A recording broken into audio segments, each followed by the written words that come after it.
తండ్రి బాటలో నడుస్తున్న తనయుడు అదే చిరునవ్వు, అదే పలకరింపు. ఎక్కడికి వెళ్ళినా ఘన స్వాగతం.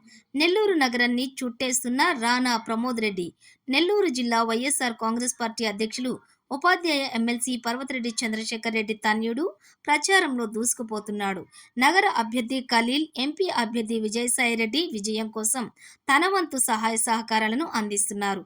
ప్రతి ఇంటికి వెళ్లి ఖలీల్కు ఓటేయాలని అభ్యర్థిస్తున్నారు. ఓ పక్క తండ్రి, మరో పక్క తనయుడు ఇద్దరు కూడా ఖలీల్ విజయం కోసం తీవ్రంగా కృషి చేస్తున్నారని చెప్పుకోవచ్చు.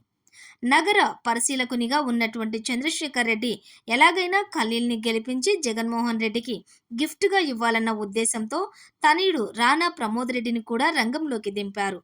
రానా ప్రమోద్ రెడ్డికి ప్రజల్లోకి వెళ్లిన ప్రతి చోట కూడా బ్రహ్మాండంగా స్వాగతం లభిస్తోంది. తండ్రిలాగే వెళ్లిన ప్రతి చోట చిరునవ్వులతోటి ప్రతి ఒక్కరిని ఆప్యాయంగా పలకరిస్తున్నారు. ఏదేమైనా యువ నాయకుడిగా రానా ప్రమోద్ రెడ్డి రోజు రోజుకి ఎదుగుతున్నాడు అని చెప్పుకోవచ్చు.